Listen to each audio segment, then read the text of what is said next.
Nicolas Repère, Alfred Orange y ont passé toute la semaine pour s'intéresser au plus près aux revendications des uns et aux autres, aux préoccupations de la vie quotidienne à 2 mois du premier tour des élections présidentielles. Bonjour Nicolas Repère. Bonjour Apolline. Nicolas, on vous retrouve en direct de Montreuil ce matin. La question de la baisse du temps de travail, elle est portée par la gauche et notamment par Philippe Poutou qui sera mon invité dans une demi-heure. Et la ville de Montreuil, elle tente déjà de l'appliquer.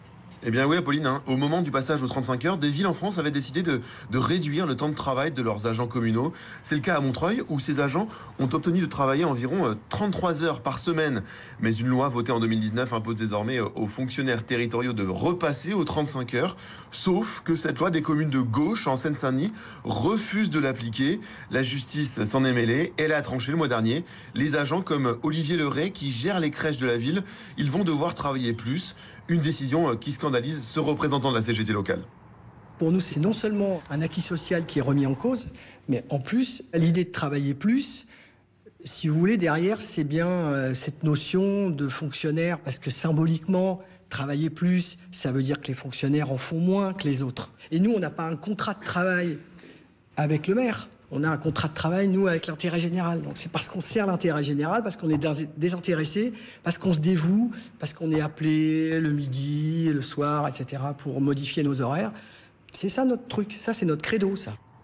Si les 35 heures étaient appliquées, les personnels administratifs en mairie, ceux de la voirie ou ceux du nettoyage devraient travailler 15 minutes de plus par jour.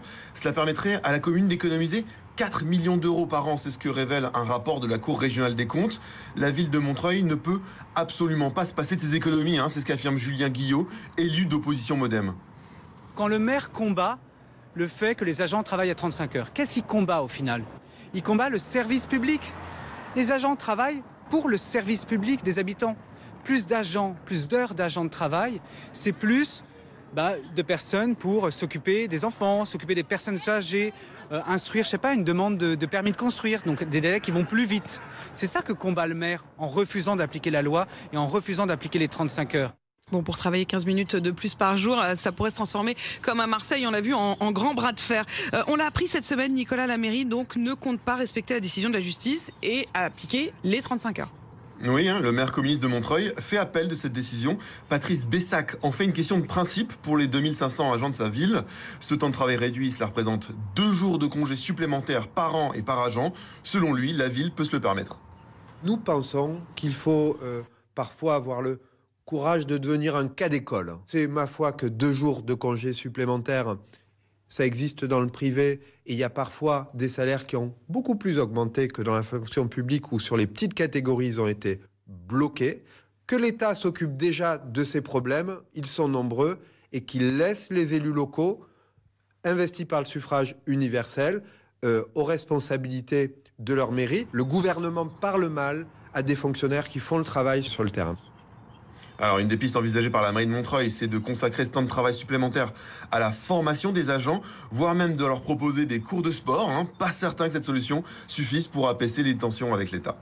Merci beaucoup Nicolas. Nicolas qui a donc passé toute sa semaine, Nicolas Repère, en Seine-Saint-Denis. Vous le savez, le principe d'RMC chez vous, c'est qu'on vient s'installer pendant une semaine dans les départements de France pour être au plus près de vos revendications et comprendre aussi vos préoccupations du quotidien à 2 mois de l'élection présidentielle. La semaine prochaine, nouvelle ville, nouveau reportage. On sera à Digne-les-Bains dans les Alpes de Haute-Provence.